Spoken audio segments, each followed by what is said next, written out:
Nessas últimas semanas, eu tenho estudado o livro de Esdras e o livro de Neemias mais uma vez. Depois de vários anos, o Espírito Santo está me levando de volta para esse livro. E eu espero que eu consiga compartilhar tudo com vocês. Nós vamos pincelar alguns capítulos do livro de Esdras. O livro de Esdras foi um livro que foi escrito na época em que Deus estava restaurando, diga restaurando. Por causa do pecado do povo de Israel, o povo de Israel foi levado cativo.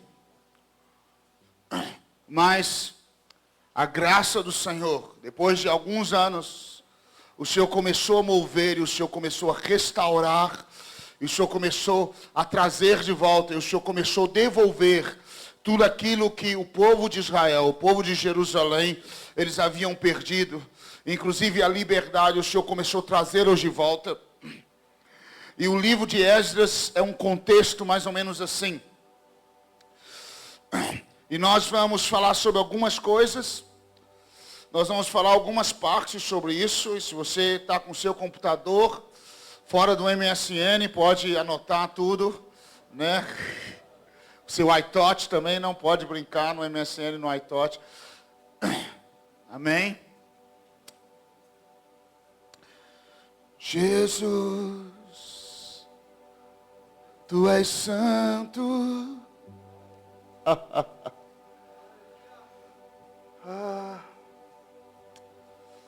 palavra não vai ser muito assim gostosa de engolir. Mas a minha expectativa é que ela faça bem a você. Amém? O início do livro de Esdras diz assim, no primeiro ano de Ciro, rei da Pérsia, para que se cumprisse a palavra do Senhor, falada por intermédio de Jeremias, despertou o Senhor o espírito de Ciro. A primeira coisa que nós vamos falar é que, para que se cumprisse a palavra do Senhor, Deus despertou o espírito de Ciro. Quem que era Ciro? Ele não era pastor, ele não era convertido, ele era um rei que não conhecia o Senhor. Mas para que se cumprisse a palavra do Senhor, o Senhor começou a mover. Vira para o seu irmão e fala assim: quando chega a hora de cumprir o que Deus falou, até papagaio profetiza, se for necessário. Quando chega a hora de cumprir aquilo que o Senhor falou, sai da reta, porque o Senhor vai fazer o que Ele quer fazer. Você está me entendendo? Então tinha chegado a hora de cumprir a palavra do Senhor, aquilo que o Senhor tinha mandado cumprir. Então o Senhor levantou um rei chamado Ciro, falou: vai ser você mesmo, porque chegou a hora de eu fazer algo. E aí o Ciro começou a ser inspirado. E ele virou para o povo de Israel, e para o povo que estava cativo em Babilônia, e ele disse assim: assim diz Ciro, rei da Pérsia, o Senhor Deus dos céus me deu todos os reinos da terra, e me encarregou de lhe edificar uma casa em Jerusalém de Judá. Quem há entre vós, de todo o seu povo, seja Deus com ele, suba a Jerusalém de Judá, e edifique a casa do Senhor, Deus de Israel, o Deus que habita em Jerusalém. Esse cara que não era profeta, de repente começa a virar para o povo de Deus e disse: quem tem coragem? Quem tem coragem de sair daqui e voltar para restaurar a casa do Senhor? Quem tem coragem de largar o que você está fazendo agora e voltar para restaurar a casa do Senhor? Deixa eu te explicar. A casa do Senhor estava em ruínas. A casa do Senhor estava suja, estava destruída, não tinha alicerces, não tinha nada. Tinha pegado fogo por 70 anos ou mais, eu não me lembro direito. Estava em ruínas, fético. Jerusalém estava destruída. E o rei disse: você tem coragem de deixar o seu conforto aqui e voltar para um lugar onde aparentemente não é atrativo, mas você vai estar no centro da vontade de Deus? E ele virou para eles e disse uma coisa assim. Olha o que ele disse. Ele disse: todo sobrevivente, versículo 4, onde quer que seja peregrino, os homens do seu lugar o ajudarão com prata, com ouro, com bens e com gados, afora as dádivas voluntárias para a casa do Senhor que habita em Jerusalém. Virou para o seu irmão e disse: Sabe o que ele disse aqui? Ele disse: o negócio é o seguinte, se você decidir voltar para Jerusalém, você vai receber a prata para a sua vida. Você vai receber recursos para a sua vida. Você vai receber ouro, seus irmãos, as pessoas que estão perto de você. Eu estou dando ordem para que eles coloquem recursos na sua mão. Para que eles coloquem prata na sua mão. Para que eles coloquem ouro na sua mão. E além do recurso que você vai ter para a sua vida pessoal, eu também estou dando ordem para que se dê ouro e prata para você fazer aquilo que você foi chamado para fazer. Sacode alguém e fala: isso é bom demais, velho. Deus vai te dar não só recurso para você, mas recurso para fazer aquilo que Ele te chama para fazer. Isso não é bom? Bom ou não? Aleluia. Aleluia. Tudo aquilo que você precisa. O rei disse: vocês vão receber prata para vocês, e vocês vão receber prata para edificar o templo. Em outras palavras, recurso para você e recurso para fazer aquilo que Deus chamou. Deixa eu te dizer uma coisa, eu estou há mais de 20 anos vivendo totalmente dependendo de Deus. E eu quero te dizer uma coisa, Ele sempre cuidou de mim. E eu tenho certeza que nos próximos 20, 50 anos, Ele vai continuar cuidando de tudo que eu preciso. Você crê nisso? Então o rei falou: cara, fica frio. Tudo aquilo que você vai precisar, você vai ter. Vira para o seu irmão e diga: tudo aquilo que a gente vai precisar, nós vamos ter. Amém? Tudo aquilo que você precisa, você vai ter. Igreja brasileira. Essa foi a promessa do Senhor. E sabe de uma coisa? Nos últimos 20 anos, Deus tem dado para a igreja brasileira. Eu estou errado? Não, né?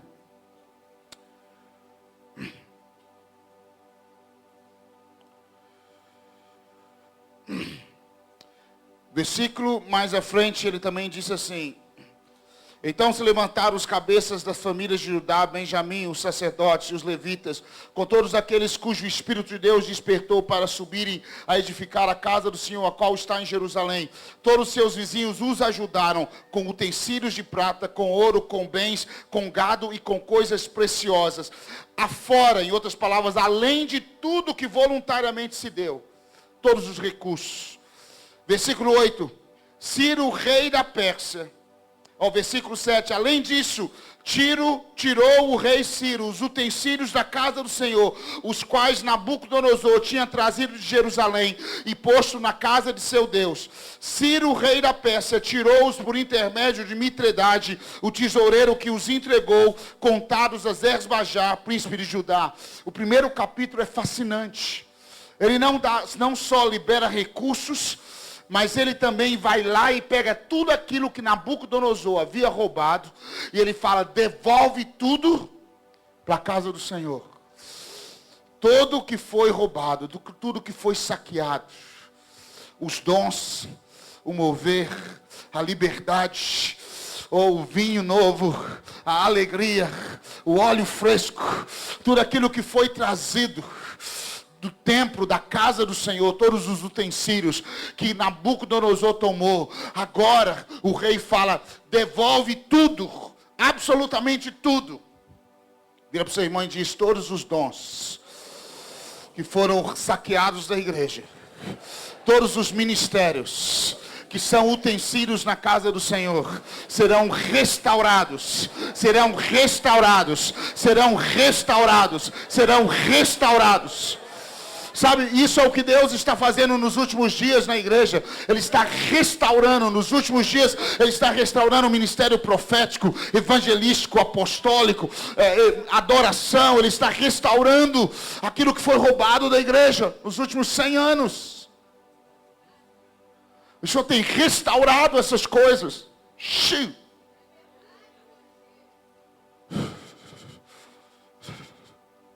Vocês são novos. Mas sabe de uma coisa? Eu cresci numa igreja onde se alguém batesse palma, ela é expulso. Se alguém ficasse igual vocês aí, meio maluco, pulando, falando aleluia, nem entrava. Era só o diácono que já pegava, amarrava e levava para fora. Não amarrava porque pensava que era demônio, não, porque não podia ter demoniado naquela época. Era emoção, era outra coisa. Deus restaurou a autoridade da igreja. Deus tem restaurado as coisas que foram roubadas da igreja nos últimos anos. Vocês são privilegiados. Vocês estão num momento da igreja onde o Senhor está colocando recursos, onde o Senhor está colocando caminhos, onde o Senhor está colocando nas mãos da igreja, nas mãos de vocês, tudo aquilo que foi roubado, Ele está devolvendo.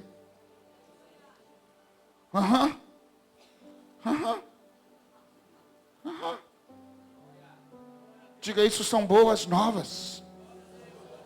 Diga, isso são boas novas. Só eu que estou feliz, né? Eia. Tudo foi devolvido. Glória ao Cristo ressurreto.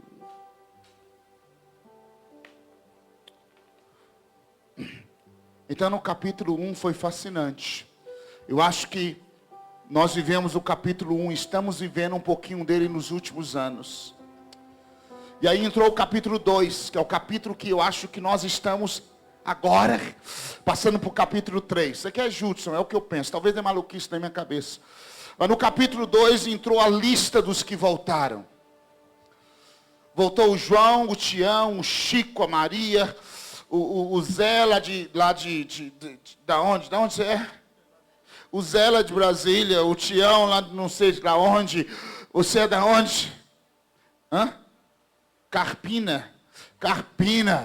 Aonde mais? Da onde você veio todo? Eles começaram a voltar para Jerusalém. Eles começaram a voltar para o lugar de restauração. Para restaurar o lugar de adoração. Para restaurar o lugar que foi destruído por causa do pecado. Eles estavam agora preparando e estabelecendo esse lugar.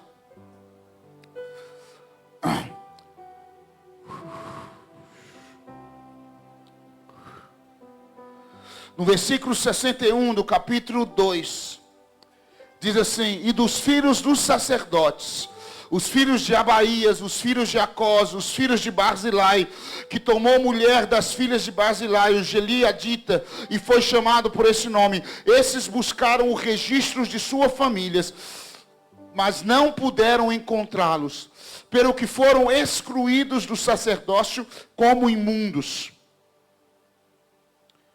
Alguns que voltaram, a sua identidade tinha sido deturpada. Isso aqui é outra coisa. E por causa disso eles não podiam servir no sacerdócio.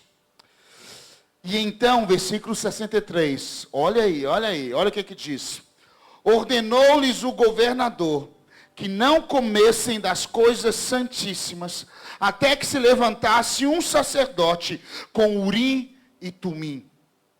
Vira seu irmão e fala, estava tudo bom até agora. Ouro, prata, recursos, estava tudo fluindo. Os utensílios, os dons, xaralá daqui, pruru dali, chu de lá, pulando, rebolando, dançando. Mas aí o governador tinha que abrir a boca. Ele abriu a boca e falou, eu estou dando uma ordem. Vocês estão comendo essas coisas aí. Mas as coisas santíssimas, vocês só vão comer quando se levantar sacerdotes que tenham o Urim e o Tumim. Fala, ai.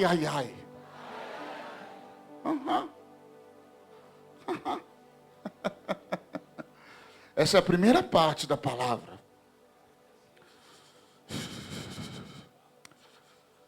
Mas que negócio é esse, Urim e Tumim? É uma dupla caipira. Uma dupla sertaneja. Nunca nem ouvi falar desse trem, só. Mas ele disse...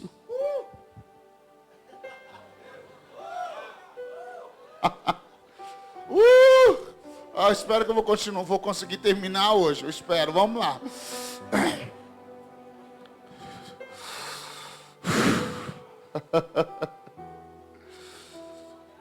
O governador disse: não adianta você ser sacerdote, você precisa ter o Urim e o Tumim, para que vocês comam as coisas santíssimas. As coisas santíssimas, a Bíblia fala the most high God, the most holy things, the most holy place. A Bíblia fala do lugar do Deus Altíssimo. A Bíblia fala do lugar santíssimo. E a Bíblia fala das coisas santíssimas. É como se o Senhor dissesse: isso aqui é bom, mas tem uma coisa, velho, que é bom demais. O que vocês estão vivendo é muito bom. Havia uma empolgação, mas é como se o sacerdote dissesse: existe uma comida, cara, que é muito bom, senhor. Mas vocês só vão comer quando nós tivermos um sacerdócio com Urim e Tumim. Brasil, vocês precisam ouvir essa palavra. Existem algumas palavras que Deus me dá que é para algum lugar específico, mas essa palavra, o Senhor falou comigo que é para essa nação nessa hora. Existem coisas que nós temos comido maravilhosas nos últimos anos. Um mover maravilhoso de Deus. Mas o Senhor disse: eu preciso que vocês saibam que existem coisas melhores ainda escondidas. Mas eu preciso de um sacerdócio que tenha um compromisso com as vestes que eu coloquei disponível para eles. Eu preciso de um sacerdócio que seja compromissado com a minha palavra, que seja compromissado com aquilo que eu quero que seja compromissado. Um sacerdócio que use o Urim e Tumim. Vamos falar sobre o Urim e Tumim um pouquinho para a gente passar para outra parte. Quando Deus mandou Moisés construir o tabernáculo, o Senhor falou: eu quero que você também faça uma roupa para o sacerdote. O sacerdote tinha uma veste que ele tinha que vestir. Tinha que ser de linho fino para que ele não suasse.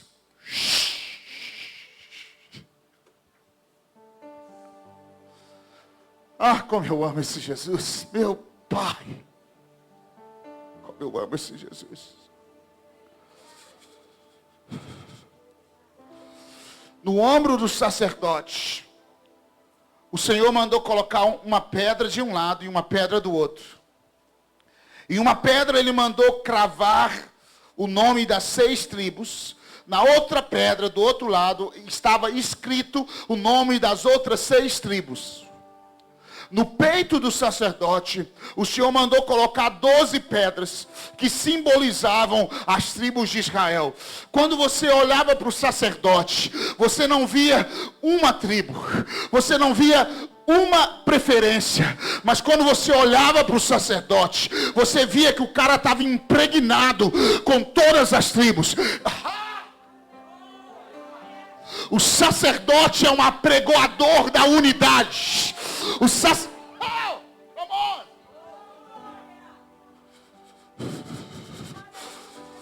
Quando você olha para o sacerdote, você vê a expressão do povo de Deus.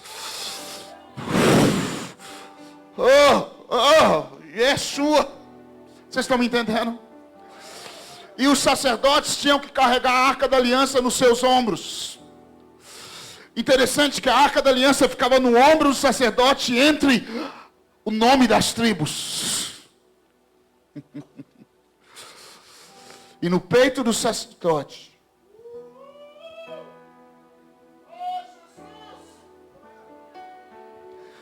Em cima do coração do sacerdote. Fala, em cima do coração do sacerdote. O Senhor mandou colocar uma coisa. Ele mandou colocar 2 pedras que se chamavam Urim e Tumim.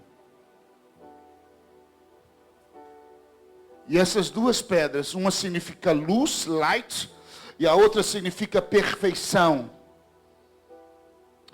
Quando havia um momento de decisão, quando eles não sabiam o que fazer, quando eles precisavam decidir alguma coisa, a Bíblia... eu preciso de um sacerdote aqui. Você tem cara de sacerdote, vem cá, filho. Ela mais ou menos assim. Lá estava o sacerdote, com a roupa, em cima do coração dele. Acima do coração dele, em cima do coração dele, estava a pedra que significa, uma pedra significa luz e a outra perfeição. Quando alguém chegava para o sacerdote, chegavam, por exemplo, duas pessoas, um homem rico e um homem pobre, e eles tinham uma questão para resolver. O coração do sacerdote se inclinava para o homem rico, porque o homem rico dá uma oferta mais gorda, e ele é mais bonitinho.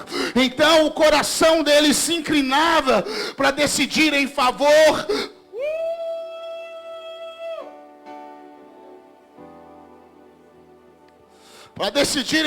daquele que ele gostava. Mas na hora que o coração dele ia decidir, o coração não podia, porque acima do coração estava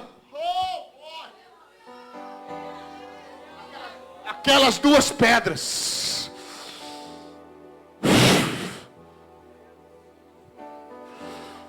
E quem decidia a decisão não era o coração do sacerdote, mas eram aquelas pedras que simbolizavam a vontade de Deus.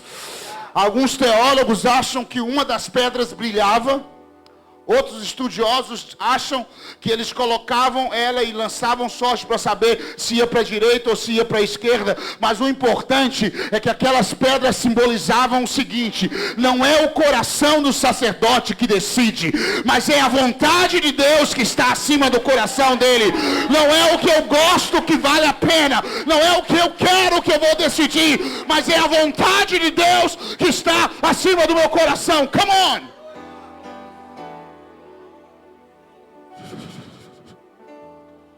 Você está me entendendo? O meu coração quer ganhar dinheiro, ficar numa boa, implantar uma igreja de 5 pessoas só lá em Cancún e ficar na praia. Porque 5 pessoas não é possível que vão me dar trabalho. Meu coração quer deitar na rede lá em Cancún. E aí eu olho para o Urim e Tumim. Quando as pessoas se aproximavam dos sacerdotes e diziam: eu vou manipular esse cara, eu vou contar uma história bonitinha para ele decidir ao meu favor. Mas o que eles viam primeiro, sabe o que era? Era o Urim e Tumim. Aquilo significa que não é o sacerdote que decide, mas o que Deus fala, ele vai obedecer. Quando o diabo olhava para ele e dizia: eu vou jogar no coração dele algo para que ele faça isso, porque o coração dele é enganoso, o coração dele que é a carne, que é o pecado. Mas na hora que o inferno olhava para o cara, ele via: o coração dele está coberto e protegido pela vontade de Deus.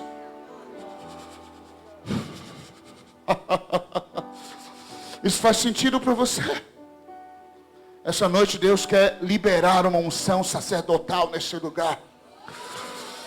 Para sacerdotes que vão comer coisas santíssimas.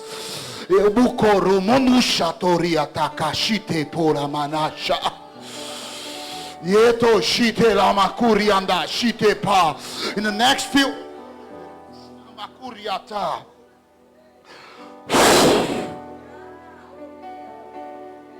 nos próximos anos no Brasil, o Senhor vai liberar uma geração sacerdotal que libera uma autoridade que ainda não foi vista na terra. Nós vamos ver prodígios e milagres sobrenaturais. Nós vamos ver coisas que nós não comemos, que os nossos pais não comeram, que nós não vimos como criança. O Senhor vai colocar na nossa mesa, logo depois que Ele marcar o nosso coração com a vontade dEle. Quando o nosso coração morrer e o Urim e Tumim estiverem sobre o nosso coração.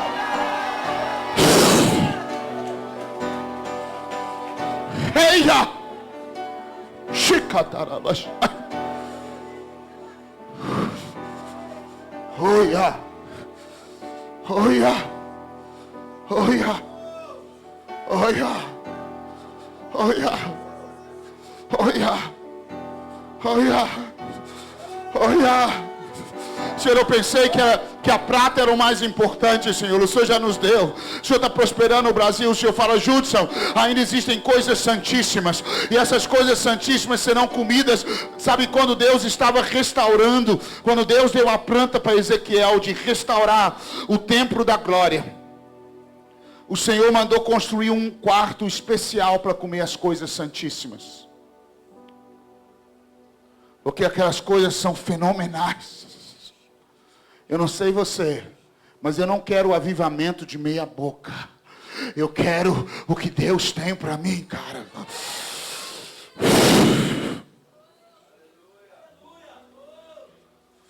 Eu quero ver cidades inteiras sendo varridas pela glória de Deus. Mas o nosso coração não é seguro ainda para Deus nos dar essas coisas. Porque o nosso coração ainda não está totalmente coberto pela vontade do Senhor. Mas a hora que nós colocamos sobre o nosso coração a vontade de Deus. Deus virou para Moisés e ele disse assim, Moisés, eu estou levantando Josué, está em Números 27 e 21. Quando Deus estava levantando Josué, o Senhor diz assim, o Senhor disse, Moisés, traz ele diante do Urim e do Tumim.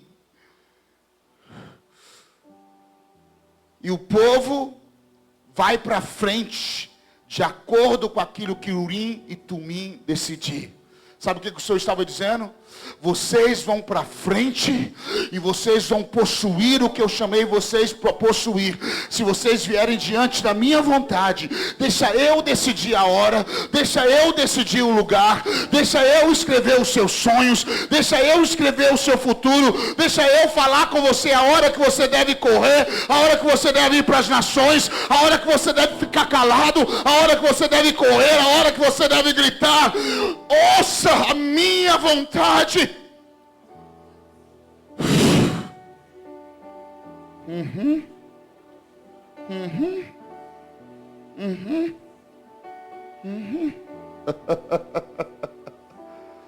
Quantos querem as coisas santíssimas?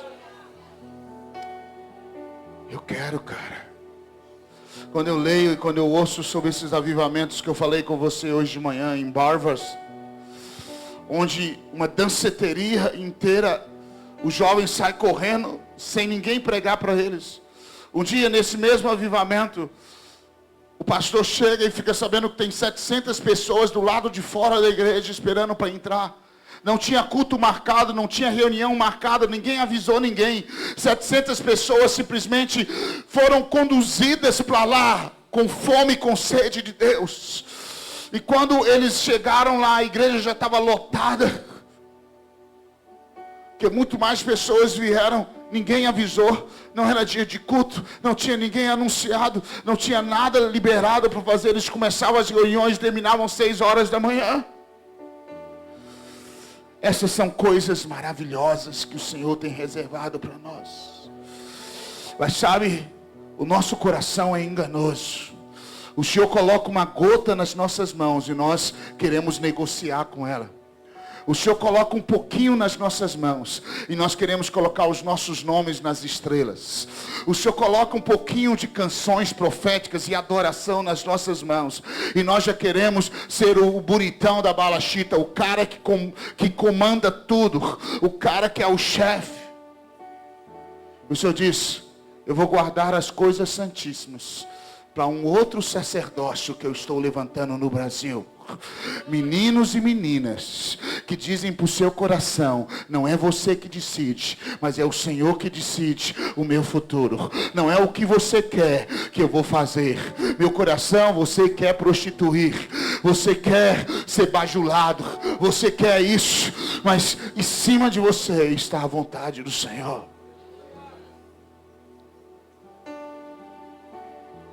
Eu preciso de um sacerdócio no Brasil. O requisito não é ser um bom teólogo. O requisito não é ser bonitão. O requisito é ter sobre o seu coração a vontade do Senhor. É a palavra do Senhor que manda. Quantos querem?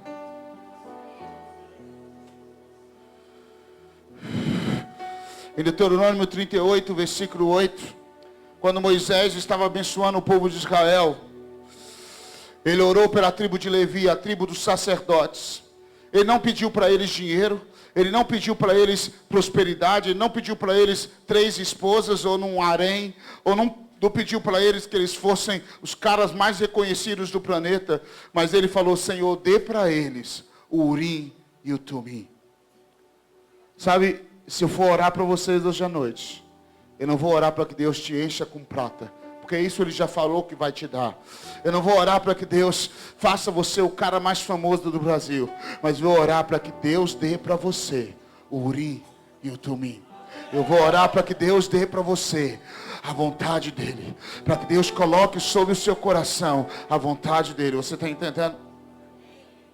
Eu creio que nós estamos no caminho do melhor. Mas nesse caminho o Senhor vai levantar um sacerdócio diferente no Brasil. Um sacerdócio santo. Que diz: venha a nós o teu reino. Seja feita a sua vontade. Assim na terra como nos céus. Venha a nós o teu reino. Seja feita a sua vontade. Assim na terra como nos céus. E quando nós levantarmos os nossos olhos, nós vamos ver uma mesa posta com coisas santíssimas, coisas que os nossos olhos ainda não viram. Pastores, profetas, ministros do Brasil, eles precisam saber que existem coisas maravilhosas que Deus quer colocar na mesa para nós.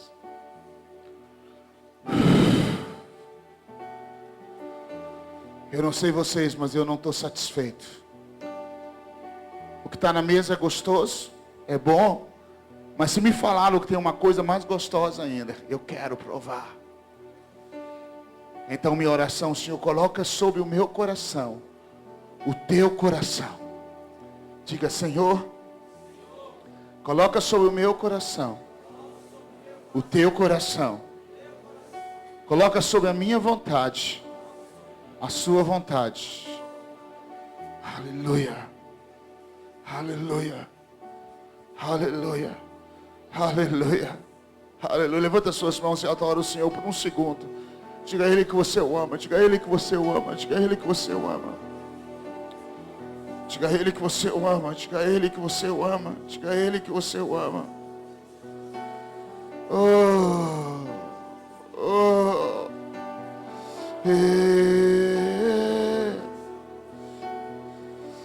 As coisas santíssimas é o que queremos, Senhor. Capítulo 3.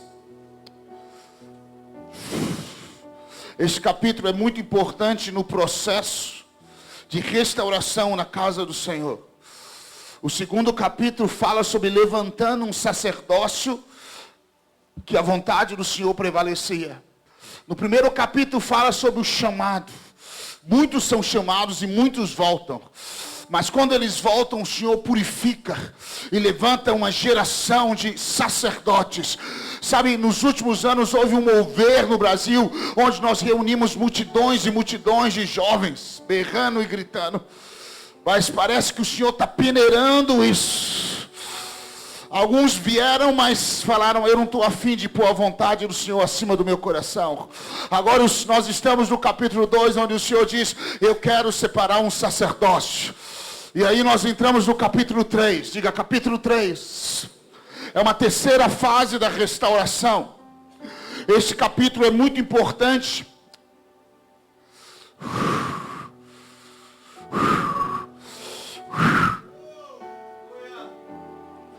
Diz assim: quando chegou o 7º mês, estando os filhos de Israel já nas cidades, ajuntou-se o povo como um só homem em Jerusalém. A primeira coisa que se experimentou foi que eles, no capítulo 3, eles chegaram com um só coração. Diga: um só coração. Um só coração. Alguns talvez eles vieram porque ouviram falar que ia ter prata e ouro envolvida. Alguns vieram porque ouviram falar que o rei ia colocar muitos dons disponíveis. E na hora da peneirada eles foram peneirados. Agora no capítulo 3, 7 meses, alguns meses depois, no 7º mês, estava um povo que tinha um só coração. Como se eles fossem um só homem. Sabe o que eles queriam?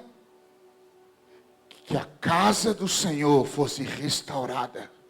Sabe o que eles queriam? Que o templo da glória fosse restaurado. Sabe o que eles queriam? Que o lugar de adoração fosse restaurado. Sabe o que eles queriam?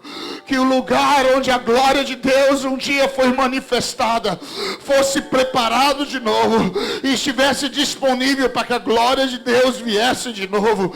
Eles estavam com um só coração.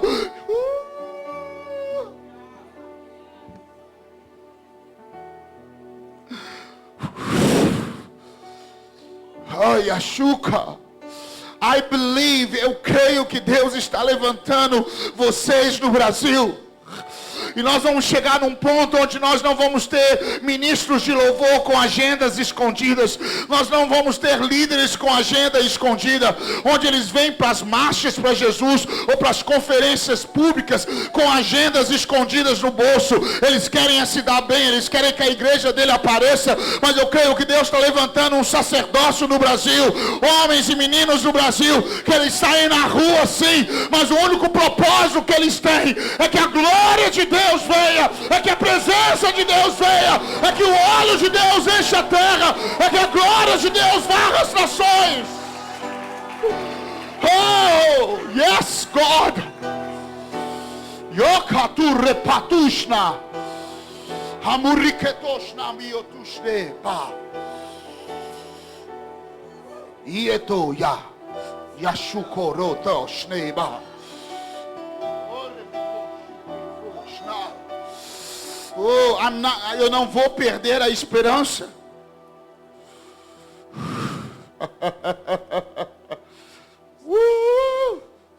Vira para o seu irmão e diga: cara, eu quero ter um coração com você, para atrair a glória do Senhor, para restaurar o lugar do Senhor.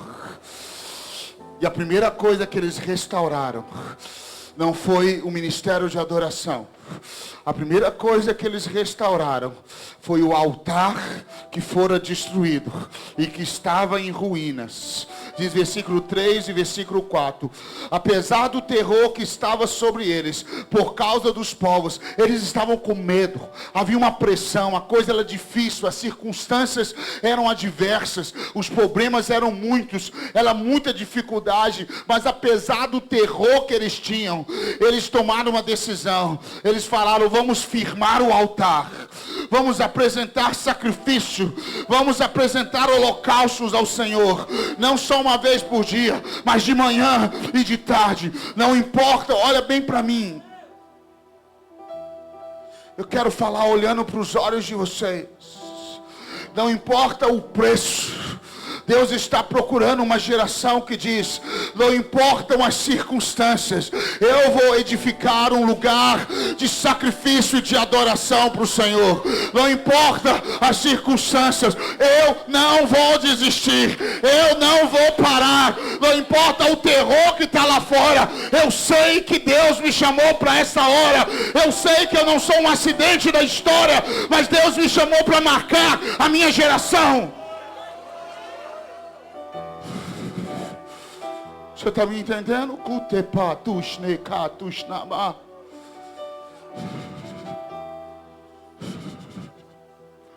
Eles restauraram o altar.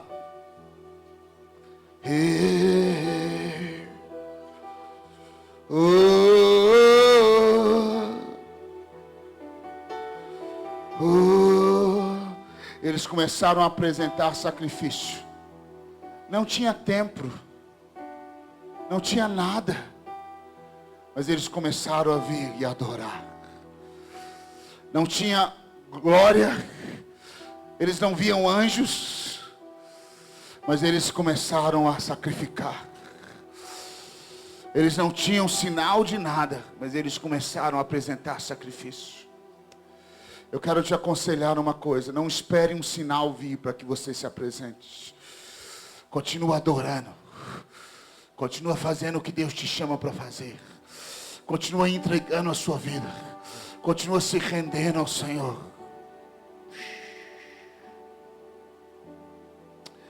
Diz assim: desde o primeiro dia do 7º mês, versículo 6, começaram a oferecer holocaustos ao Senhor, porém ainda não estavam postos os fundamentos do templo. Olha que coisa interessante. Eles já estavam em Jerusalém.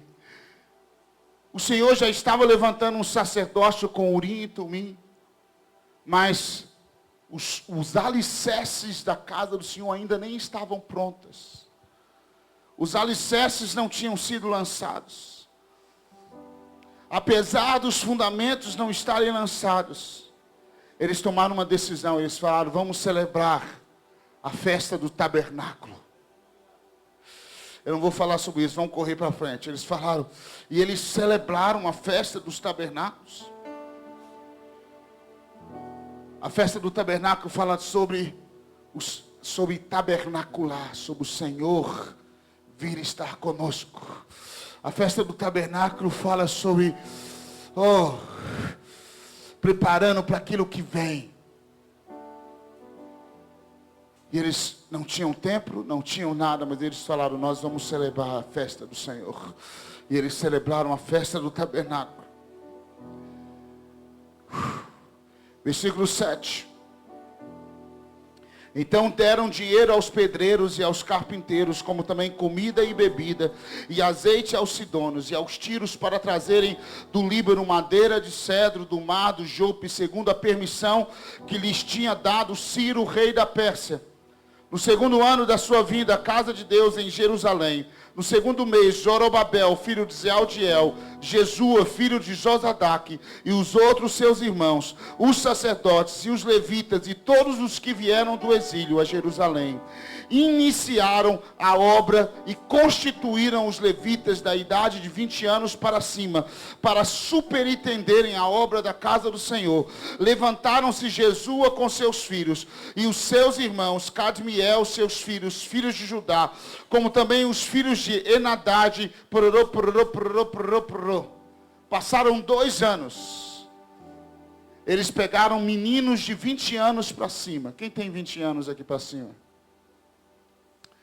Sabe o que significa? Um sacerdote tinha que ter, para entrar no ofício de sacerdote ou de levita, ele precisava ter 30 anos para cima. O Senhor diminuiu 10 anos ali. Sabe o que eu acho? Que o Senhor tem feito o mesmo no Brasil. Ele está pegando meninos jovens e lançando eles no ministério. Ele está pegando alguns de vocês que têm 17, 18 anos, 20 anos, 19 anos. Ele está falando: eu quero você. Eu quero você.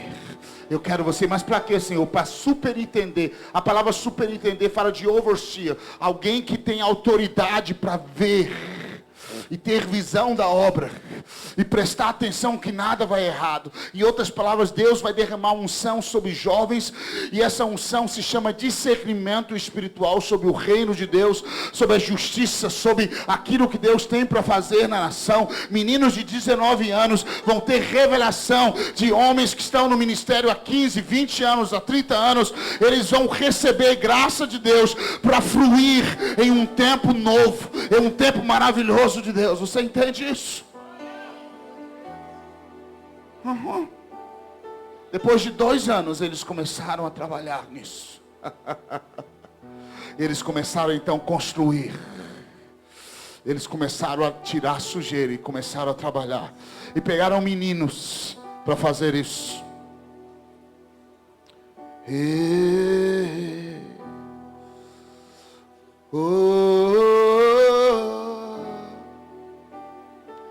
Eu já estou caminhando para o final aqui. Nós vamos ver se eu faço até o capítulo 4 aqui. Vocês já estão cansados? Já está cansado? Sacode o irmão que está do seu lado. Para, acorda, meu irmão, acorda. Eia. Diz assim, Versículo 10 do capítulo 3. Quando os edificadores lançaram os alicerces do templo do Senhor, apresentaram-se os sacerdotes. Fala, Quem veio primeiro? Os sacerdotes. E o que os sacerdotes tinham? Primeiro eles tinham que trajando suas vestes. O que tinha que ter nas vestes dos sacerdotes? Então eu acho que depois de um tempo, um sacerdócio estava levantado. Com Urim e Tumim.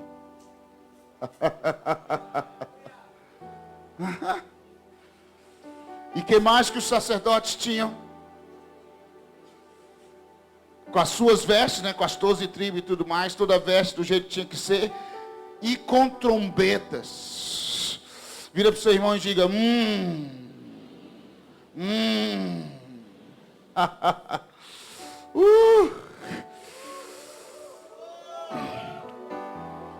Esses sacerdotes tinham voz profética.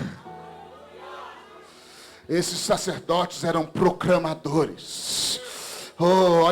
Deixa eu dizer uma coisa, eu estou com a expectativa de vocês. Você é de qual cidade? Pernambuco. Minha irmã, volte para Pernambuco com a trombeta, para proclamar aquilo que Deus tem no Nordeste do Brasil. Deus quer fazer algo em Pernambuco. E Ele quer usar sacerdotes que Ele está levantando nessa hora.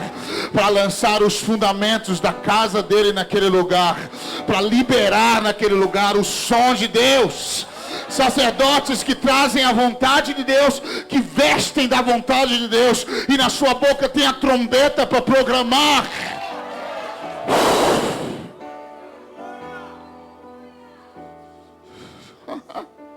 Você crê nisso?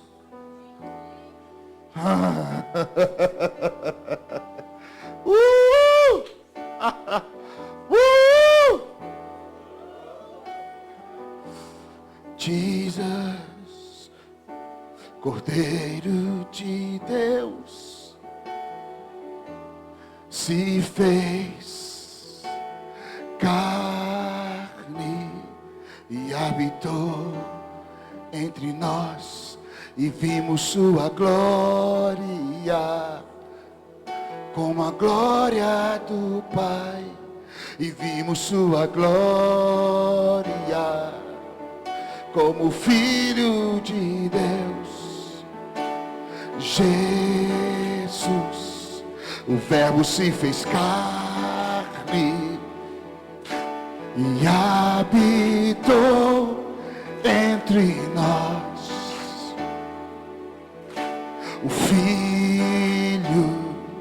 Filho unigênito caminhou entre nós, e os anjos aleluia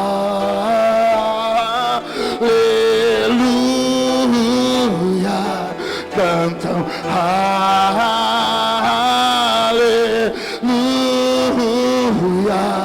O Filho está entre nós, o Verbo está entre nós, o Cordeiro está entre nós. Ele vai destruir e em 3 dias construir. Vai destruir e em 3 dias vai construir.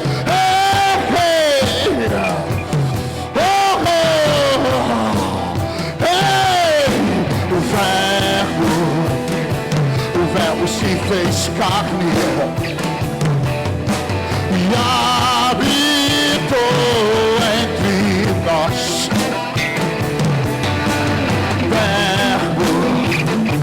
O Verbo se fez carne e habitou entre nós. Ele vai restaurar a casa. Ele vai restaurar a casa. Ele vai restaurar a casa. Ele vai restaurar. Ele vai restaurar a casa. Ele vai restaurar a casa. Ele vai restaurar a casa. Ele vai restaurar.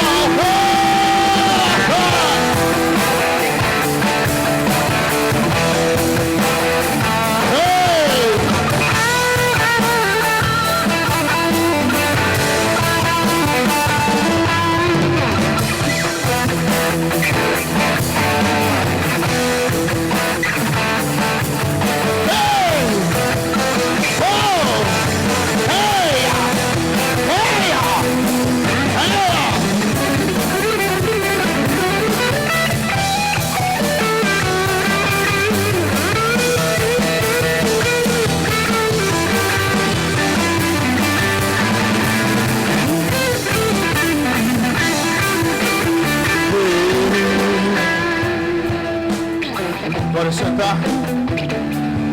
Oi, esse foi só o intervalo.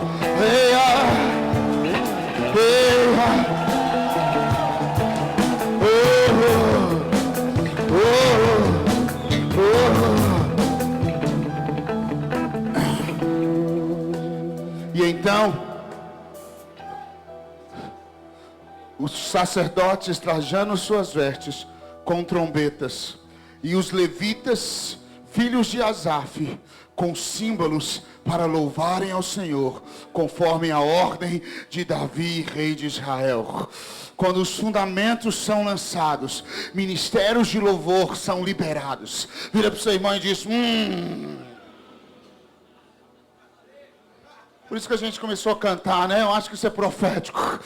Oh, quando os fundamentos são lançados, aqueles que tocam símbolos, aqueles que adoram o Senhor, começam a adorar ao Senhor. E eles começaram a adorar ao Senhor, e eles cantavam alternadamente: Ele é bom, Ele é bom, Ele é bom, Ele é bom. Seu amor dura para sempre. O seu amor dura para sempre. O seu amor dura para sempre. O seu amor dura para sempre. O seu amor dura para sempre. O seu amor dura para sempre. O seu amor dura para sempre. O seu amor. Mas aqui diz que os sacerdotes estavam trajando as suas vestes, e eles tinham trombetas nas suas bocas, e os levitas, que eram filhos de Asaf, ou seja, os levitas que eram músicos, aqueles que tinham chamado, aqueles que eram sacerdotes, mas tinham peso para a música, eles trouxeram os seus instrumentos, e eles adoraram da forma como Davi ordenou. Diga,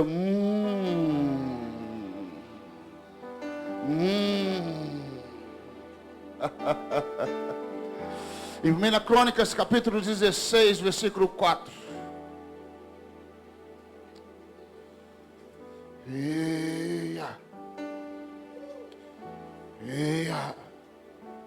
Eia. Eia. Eia. Eia. Eia. O verbo se fez carne. Olha, a ordem de Davi foi mais ou menos assim. Designou alguns dos levitas para ministrarem perante a arca do Senhor. Diga, a ordem de Davi era ministrar perante a arca do Senhor. Primeiro chamado seu nessa hora de restauração é de ser alguém que aprende a ministrar você sozinho com Deus, você diante da presença de Deus, você diante do Senhor. Esse é o primeiro chamado de você, da sua vida, é você aprender a ter um relacionamento com Ele como músico. Segunda coisa, Davi disse para eles: vocês vão clamar diante do Senhor. O que ele diz assim? Para fazerem petições. Ministros de louvor precisam aprender a orar. Você precisa ser um intercessor. Hoje nós, ministros de louvor, raramente reunimos para orar. Nós reunimos para ensaiar nossas canções. Nós reunimos para falar sobre músicas. E nós chegamos para ministrar louvor quase na hora de começar a ministração. E nós fazemos uma oração de 3 Ave Maria rapidinho e começamos a ministrar. Mas eu quero dizer para você, o chamado dos ministros, de acordo com a ordem que Davi deu, é que eles tivessem um relacionamento com a arca, ministrasse diante de Deus, e que eles tivessem uma vida de intercessão, não só por eles, mas pelo povo de Deus. Nós precisamos de ministros de adoração, que chorem 2 horas antes, que gastem o dia orando pela ministração que eles vão fazer à noite, porque senão à noite eles chegam e dizem: a igreja está pesada, o povo está em pecado, esse povo tem algum problema. Não é o povo, cara, é você que não fez o seu trabalho direito, de em casa você gastar um tempo com Deus. Come on! Aham. Aham. Eia. Eia. Eia. Ah, a coisa hoje pesou, viu? A coisa não deu jeito. Eu acho que aquele pastor, eu acho que aquele diácono, o jeito que ele me olhou, a coisa não rompeu. Não rompeu porque você não orou.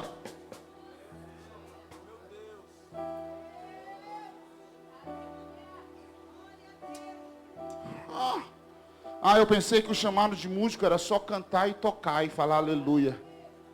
E depois, na hora da pregação, ir lá para fora, bater papo e paquerar as meninas. Você é vagabundo, né, velho? Cria vergonha da cara.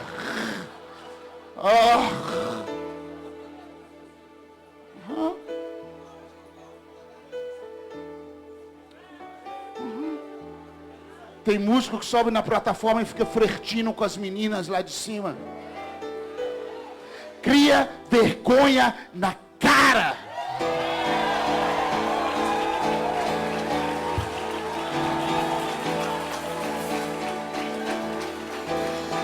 Bate palma para ninguém pensar que você é um desses. Fala, amém, isso mesmo, pastor. Eu tô fora.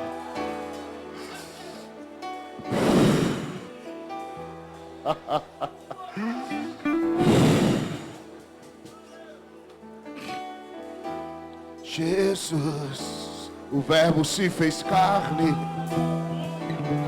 e habitou entre nós, e vimos sua glória, como a glória do Filho de Deus, e vimos sua glória, a glória de Deus Pai.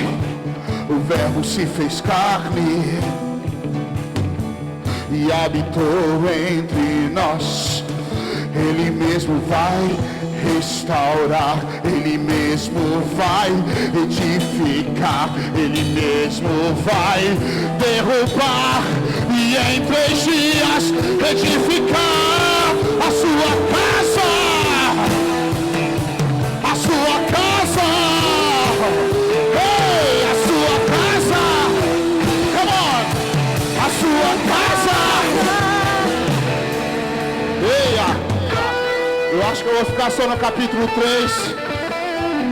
Vamos aqui. Eia. Vira para o seu irmão e fala: você precisa orar, meu irmão.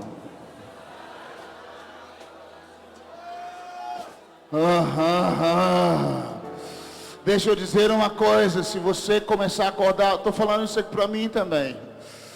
Se você começar a acordar 3 horas da manhã e orar para que Deus rompa na adoração na sua igreja, eu te garanto que Deus vai fazer alguma coisa.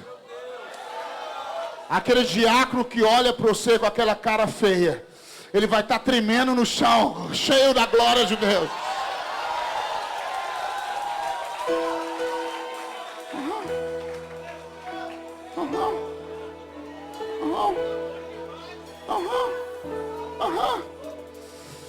Para de ficar olhando sites apimentados na internet, que você vai ver a glória de Deus vir nas reuniões onde você ministra. Alguns sites sociais que me mandam parece mais um catálogo da Playboy, o retrato das irmãs, ou eu acho que é irmãs ou alguma coisa. Queridos, nós somos uma geração diferente.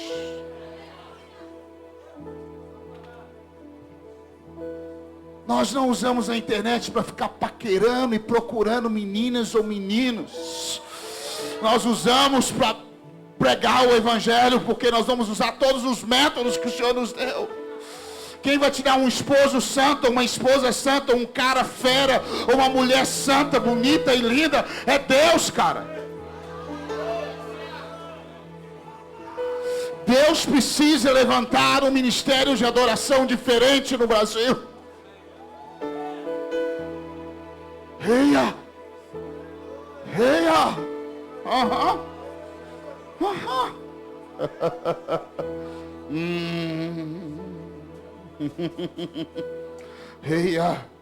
Vira para o seu irmão e fala: meu pai, esse irmão tem que acabar logo, eu não estou aguentando.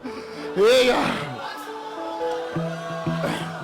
Deixa eu dizer para vocês, com o urim e o tumim no seu coração, com as vestes sacerdotais,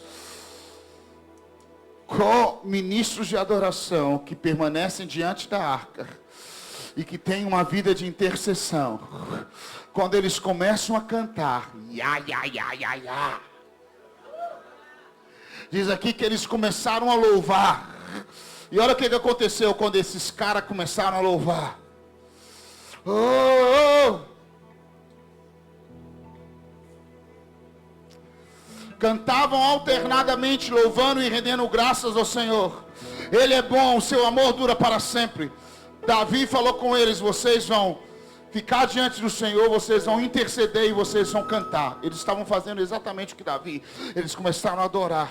Quando eles começaram a louvar ao Senhor, por se terem lançado os alicerces da casa do Senhor, diz assim que, porém, muitos dos sacerdotes, levitas e cabeças das famílias mais idosas que tinham visto a casa, na primeira casa, choraram em altas vozes, quando viram o fundamento desta casa sendo lançado. Mas muitos levantavam as vozes com gritos de alegria, de maneira que não se podia distinguir as vozes de alegria das vozes do choro do povo, porque o povo bradava então altas vozes, e o som se ouviu muito longe.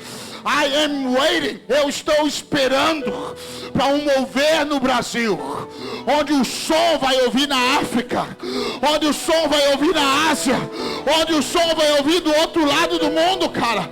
Oh! Porque nós lançamos o fundamento. E vai haver uma explosão de alegria.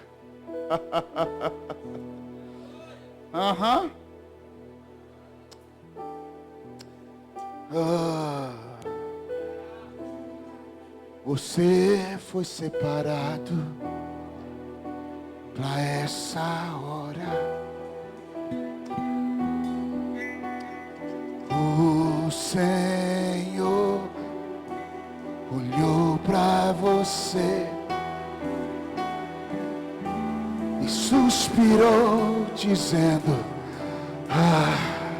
quero usar esse menino, quero usar essa menina, quero usar esse cara, quero usar esse homem, quero usar esta geração.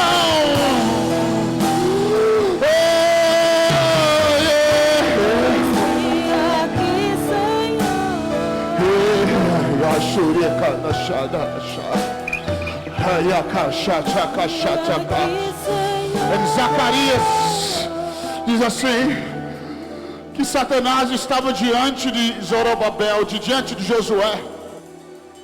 Foi nessa mesma época. Vamos lá rapidinho. Capítulo 4 vai ter que ficar para o próximo ano. Vamos lá.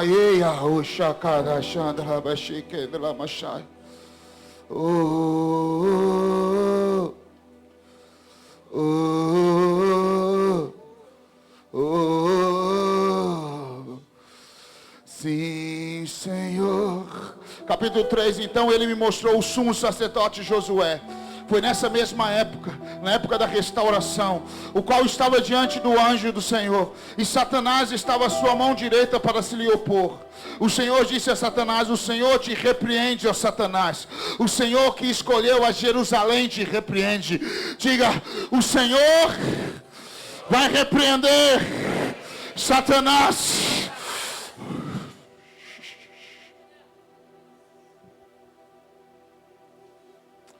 Ora, Josué, vestido de trajes sujos, estava diante do anjo.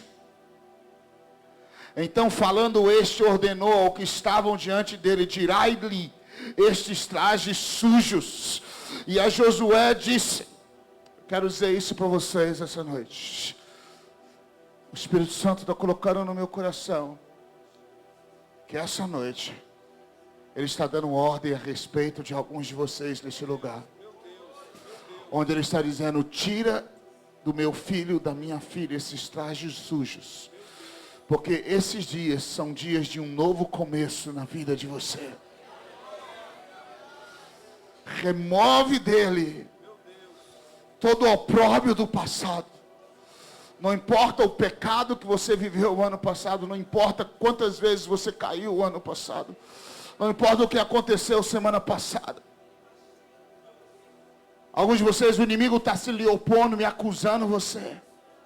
Mas essa noite o Senhor está dizendo: eu vou remover o acusador da sua alma. E eu vou dar ordem ao seu respeito para trocar as suas vestes. E colocar uma veste sacerdotal. Com urim e com tumim.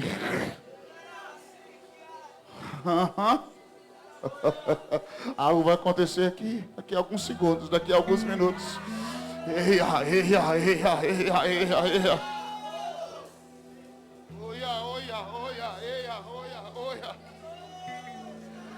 Então disse o Senhor a Josué: vê, tenho feito que passe de ti a tua iniquidade, e te vestirei de trajes finos.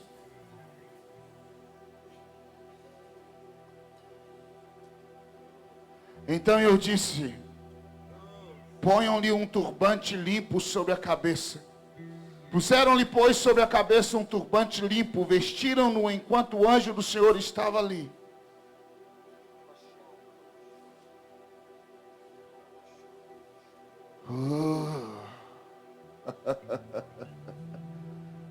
Existe graça nesse lugar, cara.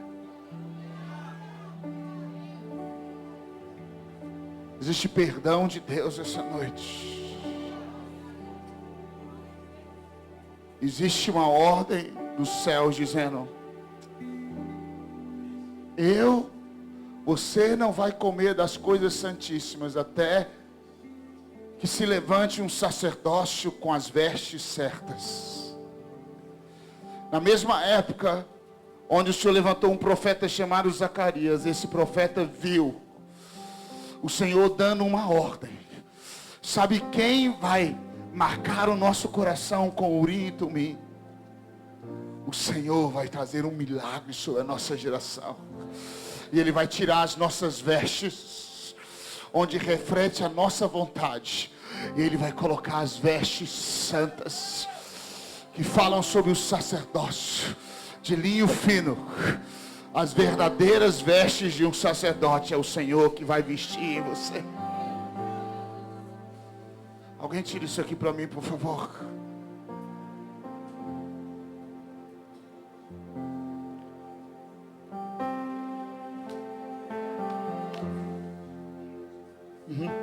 Pode colocar aqui em cima.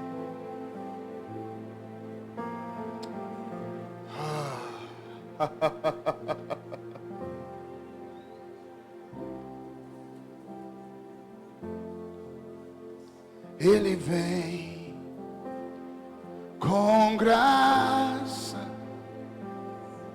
pois Ele tem a graça. Ele vem com graça, pois Ele tem a graça. Os meus pecados Ele já limpou. O meu passado Ele já lavou. As minhas vestes Ele vai trocar. Ele vai trocar.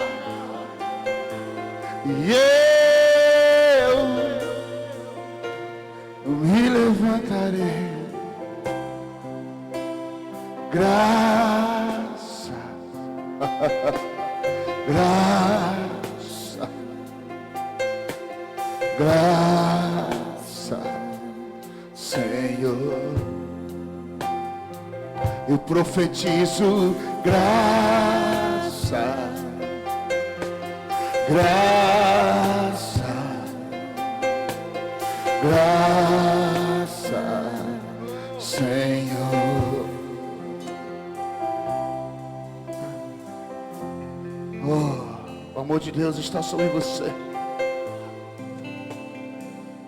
Alguns de vocês aqui não sabem, mas o Senhor te atraiu para essa escola. Alguns de vocês juntaram para vir para essa escola e você pensou que era um esforço seu. Mas o Espírito Santo estava preparando para você estar nesses dias. Que alguns de vocês vão voltar para as suas cidades, para o seu estado. Vocês vão ser usados por Deus. Sabe, alguns de vocês são o pavio para explodir algo sobrenatural na sua cidade. Alguns de vocês são pavio de algo explosivo que Deus vai fazer na sua cidade, na sua igreja. Alguns de vocês vão voltar com essa palavra queimando no seu coração. E você vai dizer: eu quero fazer parte disso que Deus está fazendo no Brasil e nas nações. Eu quero, Senhor, restaurar o lugar de adoração, que é para todas as nações. Eu quero ser um sacerdote que come as coisas santíssimas. Eu quero ser um ministro de adoração, de acordo com a ordem de Davi, que atrai, que chora, que geme diante do Senhor. Alguns de vocês são líderes na sua igreja, e o Senhor te trouxe aqui para te lembrar quem você é.